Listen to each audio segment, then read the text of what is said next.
दोस्तों 1965 की वॉर, 1971 की वॉर और 1999 की कारगिल वॉर, इन तीनों में क्या चीज कॉमन थी जो 1962 की वॉर में देखने को नहीं मिलती है?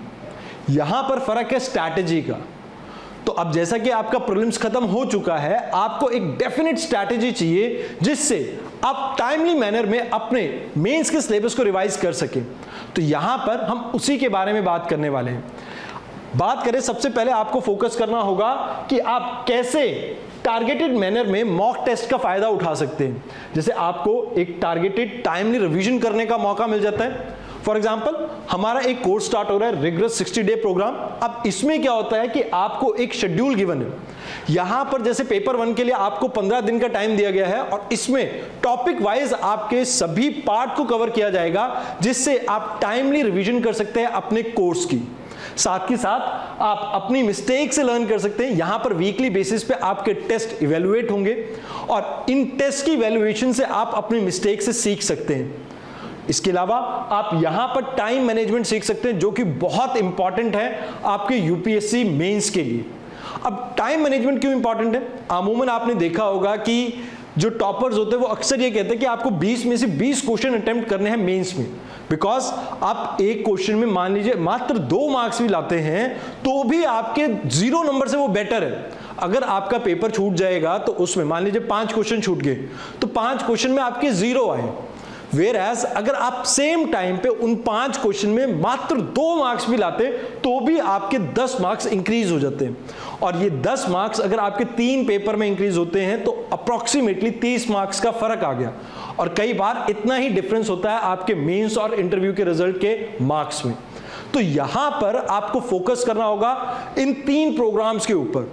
अब इन 3 प्रोग्राम्स के बारे में मैं आपको हल्का सा बता देता हूं जिससे आपको थोड़ा आइडिया लग जाए। आपने ज्वाइन करना हो तो आप उसका डिसीजन खुद ले सकते हैं। जैसे ये है हमारा मेंस का क्रैश कोर्स। ये 60 डे का एक प्लान आपको शेड्यूल मिलेगा। यहां पर मात्र 200 घंटे में आपका पूरा सिलेबस जो है मेंस से रिलेटेड वो कवर करवाया जाएगा। साथ के साथ यहां पर लास्ट 5 साल के प्रीवियस ईयर क्वेश्चंस को डिस्कस किया जाएगा और इसके अलावा यहां पर आपकी कॉम्प्रिहेंसिव कवरेज होगी सिलेबस की, जहां पर करंट अफेयर्स, स्टैटिक सब पार्ट को मर्ज करके एक साथ आपको पढ़ाया जाएगा। सिस्टमैटिकली एक वेल फ्रेम्ड मैनर में आपका सिलेबस यहां पर कवर करवाया जाएगा और आपको काफी सारे मटेरियल की सॉफ्ट कॉपी भी मिलेगी यहां पे। और मान लीजिए अगर आपका कोई लेक्चर मिस हो जाता है तो आपको इसके रिकॉर्डेड लेक्चर्स भी मिलेंगे। Now if we talk about this particular plan, अब कुछ बच्चे ऐसे होंगे जिनकी तैयारी काफी अच्छे लेवल तक हो चुकी है और उन्हें चाहिए मात्र एक ऐसी टेस्ट सीरीज या डेली प्रैक्टिस सीरीज। तो उनके लिए है ये 60 डे रिग्रेस प्रोग्राम, जहां पर आप आंसर राइटिंग के ऊपर फोकस कर सकते हैं। 1 घंटे में आपको 7 क्वेश्चन सॉल्व करने के लिए मिलेंगे। आप उन क्वेश्चंस को सॉल्व करके अपने आंसर्स को सेल्फ इवेलुएट कर सकते हैं। वीकली बेसिस पे आपके डाउट जो क्लियरिंग सेशन होंगे वो होंगे जूम के ऊपर। साथ के साथ आपको 8 वीकली फुल लेंथ टेस्ट मिलेंगे जिन्हें इवेलुएट किया जाएगा। इसके अलावा 5 फुल लेंथ टेस्ट भी होंगे यहां पर जिसे इवेलुएट किया जाएगा और इनसे आप बहुत कुछ सीख सकते हैं। बिकॉज इनसे आपको यह पता लग जाएगा कि आपका कौन सा स्ट्रॉन्ग एरिया है, कौन सा वीक, और अकॉर्डिंगली आप अपनी प्रैक्टिस को इंप्रूव कर सकते हैं। साथ के साथ इंट्रोडक्शन में प्रॉब्लम आ रही है, कंक्लूजन में प्रॉब्लम आ रही है, या बॉडी पार्ट में, या पॉइंट आपके अच्छे नहीं है, या किस तरह से आंसर की प्रेजेंटेशन करनी है, उन सभी प्रॉब्लम का हल आपको यहां पर मिल सकता है। इसके अलावा आपके पास एस्से राइटिंग का एक अलग से प्रोग्राम भी है। यहां पर कुछ बच्चे ऐसे होंगे जिनको सिर्फ एस्से में प्रॉब्लम है, उनके बाकी सभी चीजों में उनको लगता है कि उनके ठीक ठाक मार्क्स आ सकते हैं। तो यहां पर उनके लिए एस्से राइटिंग प्रैक्टिस एक सेशन है। यहां पर 10 आवर की आपकी क्लासरूम होगी और इसमें आपको कैसे एक एस्से को अप्रोच करना है एक होलिस्टिक मैनर में उसे बताया जाएगा। साथ के साथ यहां पर आपके 6 टेस्ट होंगे इन टोटल जिनकी इवैल्यूएशन होगी और यहां पर आपको एक डेडिकेटेड मेंटरशिप प्रोग्राम भी मिलेगा जिसके तहत मेंटर आपको सजेस्ट करेंगे कि आपके लिए किस तरह से एस्से की अप्रोच करनी चाहिए आपको और आने वाले एग्जाम में आप किस तरह बेटर कर सकते हैं। Now if we talk about कुछ एरिया आपके ऐसे होते हैं मेंस में जो हाई प्रायोरिटी के होते हैं, जहां पर उनकी इंपॉर्टेंस जो है मेंस में काफी हाई रहती है। जैसे आपका हेल्थ सेक्टर हो सकता है, वुमेन एम्पावरमेंट या वुमेन से रिलेटेड टॉपिक हो सकता है, आपका एजुकेशन हो सकता है, लेबर फोर्स हो सकता है। तो इन टॉपिक के बारे में आपको ज्यादा फोकस करना है। अब आप कहोगे सर आप वुमेन्स के बारे में ऐसे कैसे कह सकते हो कि इंपॉर्टेंट टॉपिक है। आप देखिए एसए में लगातार 2 साल 2016 और 17 में यूपीएससी ने इससे क्वेश्चन पूछा। अगर हम बात करें मेंस की जीएस पेपर 1 की, तो यहां पर सोसाइटी में 2019 में 2019 में, 2018 में, 2015 में। तो यूपीएससी लगातार इस टॉपिक से आपसे क्वेश्चन पूछती रहती है। तो ऐसे हाई प्रायोरिटी टॉपिक्स आपने आइडेंटिफाई करने हैं और इनके ऊपर आपने एक प्रिसाइज नोट्स बना लेने हैं, जिसमें इंट्रोडक्शन, कंक्लूजन आपके हों, कुछ फैक्ट्स या कुछ कोट्स, इन चीजों को आप एक अलग से कॉपी में नोट डाउन कर सकते हैं और जिन्हें टाइमली आप बार बार रिवाइज कीजिए। इससे आपकी मेंस की रिवीजन काफी फास्ट हो सकती है, बिकॉज इन टॉपिक का मेंस में वापस रिपीट होना काफी फ्रीक्वेंट है। तो इनके अंदर आपको ज्यादा सोचना नहीं पड़ेगा इंट्रोडक्शन और कंक्लूजन में, और आपके मार्क्स बेटर हो सकते हैं इन क्वेश्चंस में। साथ ही साथ अगर हम मेंस की बात करें तो यहां पर आपको गो थ्रू होना होगा अपने नोट्स से। अगर आपने नोट्स नहीं बनाए हैं तो आपको बनाने चाहिए, बिकॉज आपके पास एक लिमिटेड टाइम होता है एक पेपर से दूसरे पेपर के बीच में, और वैसे भी यहां पर आपके पास कुछ एक टॉपिक के अच्छे एक्सरसाइज या एक वेल स्ट्रक्चर्ड नोट्स होंगे, तो इससे आपको बहुत हेल्प मिल सकती है। फॉर एग्जांपल, आप जैसे कर्नाटक वॉर के बारे में पढ़ते हैं या सेकंड कर्नाटक वॉर के बारे में पढ़ते हैं, तो यहां पर आप जैसे रीजंस लिख लिए, आपने ट्रीटी लिखी इससे रिलेटेड, तो इस तरह से अगर आप अपने एक स्ट्रक्चर मैनर में नोट्स प्रिपेयर करेंगे तो उनको टाइमली आप रिवाइज कर सकते हो। बिकॉज अगर नोट्स बल्कि हुए तो उन्हें बार बार रीड करना आपके लिए मुश्किल होगा। तो क्या कर सकते हो, आप इंपॉर्टेंट पॉइंटर्स को लिख सकते हो, इनको बार बार रिवाइज करके मल्टीपल रिवीजन देके आप अपने जो सब्जेक्ट है उसके ऊपर स्ट्रांग होल्ड हासिल कर सकते हो। अगर आप ऐसा करोगे तो मेंस में इन्हीं पॉइंट्स को वापस रिपीट करना आपके लिए काफी इजी रहेगा। अदरवाइज प्रॉब्लम क्या आती है, हम मल्टीपल सोर्सेज से पढ़ लेते हैं। जैसे यहां पर मैंने इसी चीज को बताया कि आपने मल्टीपल सोर्सेज को नहीं पढ़ना।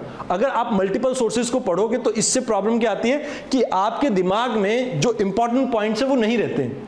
अब इंपॉर्टेंट पॉइंट्स ना रहने की वजह से प्रॉब्लम क्या होगी कि आप जो मेंस में आंसर लिख रहे हैं उसमें एक तो आपकी कटिंग वगैरह ज्यादा होगी, बिकॉज आप बार बार सोचोगे ये पॉइंट अच्छा है, नहीं ये पॉइंट अच्छा है, तो वो कंफ्यूजन क्रिएट करके आपके जो आंसर की जो राइटिंग कैपेबिलिटी है वो कहीं ना कहीं कम कर देगी। मतलब वो जो आप बेटर आंसर लिख सकते थे, बेस्ट आंसर लिख सकते थे, एक ही सोर्स को बार बार रिवाइज करके, वो नहीं हो पाएगा।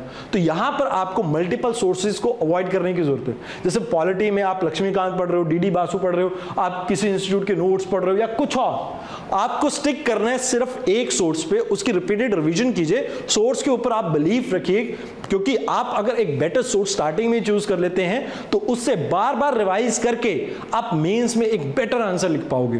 क्योंकि कई बार ऐसा होता है कि हम मल्टीपल सोर्सेज के चक्कर में क्या करते हैं कि अच्छे से एक सोर्स को रिवाइज नहीं कर पाते। अब होता ऐसा है कि दोनों सोर्सेज में लगभग पॉइंटर सेम है, ठीक है जी, कॉन्स्टिट्यूशन एक जगह दूसरी जगह दोनों में सेम ही है, या अगर हम बात करें हिस्ट्री सेम ही रहेगी, कुछ एक पॉइंट्स आपके बदलेंगे। बट अगर आप जो आपके पास पॉइंट है उन्हीं को वेल स्ट्रक्चर मैनर में लिख दो तो भी आंसर का जो मार्क्स है वो काफी हाई जा सकते हैं। बट होता क्या है कि हम डिफरेंट सोर्सेज के चक्रों में जाते हैं और इसमें डिजास्टर ये होता है कि हमारे जो मार्क्स हैं वो डिडक्ट हो जाते हैं, बिकॉज हमारा जो स्ट्रक्चर है आंसर का वो कहीं ना कहीं वीक हो जाता है। अब इसमें जब हम बात करें स्ट्रक्चर की, तो स्ट्रक्चर में आपको वही बात है, हमारा 60 डे रिग्रेस प्रोग्राम में आप इस चीज को प्रैक्टिस कर सकते हैं, जिसे इवेलुएट भी किया जाएगा, आप अपने आप को भी सेल्फ मॉनिटर कर सकते हैं। तो ये जो प्रोग्राम, या आप ये कह लीजिए आप कहीं भी किसी भी तरह से अगर आंसर राइटिंग प्रैक्टिस कर रहे हैं जहां पर आप डेली बेसिस पे अपने आंसर्स को इवेलुएट कर रहे हो, तो उस बेसिस पे आप अपने स्ट्रक्चर को भी अच्छे से फॉर्मुलेट कर सकते हो अगर आप एक ही सोर्स पे स्टिक करते हो। क्योंकि मल्टीपल सोर्सेज में आपको रीडिंग में टाइम ज्यादा जाएगा तो आंसर राइटिंग की प्रैक्टिस कहीं ना कहीं आपकी सफर कर जाती है, और इसी वजह से बच्चों के मेंस में अक्सर मार्क्स बहुत कम आते हैं। Now if we talk about next important point, you have to remember important facts for examination. अब एग्जाम्पल्स भी आपको याद रखने होते हैं। अब इसमें प्रॉब्लम क्या आती है कि आपके पास इतने इंपॉर्टेंट पॉइंटर्स होते ही नहीं है, मतलब आपके पास ना कोई इंपॉर्टेंट फैक्ट्स होता है ना कोई एग्जांपल होता भी है तो वो लिमिटेड टॉपिक्स के ऊपर होता है। तो इसमें हम आपकी हेल्प कैसे कर सकते हैं, एक हमारा फ्री इनिशिएटिव है प्रहार, ये मैगजीन है हमारी, ये प्रहार की मैगजीन अगर आप एक बार रीड कर लोगे तो आपको डेफिनेटली इसमें बेनिफिट मिलेगा। आप वहां से इंपॉर्टेंट इंफॉर्मेशन निकाल सकते हो, जो करंट डेवलपमेंट होती है या कोई रिपोर्ट होती है, इंडाइसेस होती हैं, तो उन सभी को वेल स्ट्रक्चर मैनर में कैसे किसी एक टॉपिक के ऊपर अगर आपको क्वेश्चन आ जाए आप उसको कैसे एड्रेस कर सकते हैं, उस स्ट्रक्चर मैनर में आपको प्रहार मैगजीन में जानने को मिल सकता है। अब इस मैगजीन को आप रिपीटेडली रिवाइज कीजिए, जो इंपॉर्टेंट टॉपिक्स हैं एटलीस्ट उनके लिए आप डाटा यहां से इकट्ठा कीजिए और बाकी टॉपिक को अच्छे से एक बार रीड कर लेंगे तो इससे भी आपको बहुत सी हेल्प मिलेगी। आपने कई बार टॉपर्स को भी कहते हुए सुना होगा कि हमने प्रहार मैगजीन से मेन से बहुत इंपॉर्टेंट इंफॉर्मेशन मिली जिसको हमने अपने आंसर्स में लिखा और हमारे आंसर में एक डेफिनेटली एक बढ़िया चेंज आया और जिसकी वजह से आज वो सिलेक्टेड कैंडिडेट की लिस्ट में है।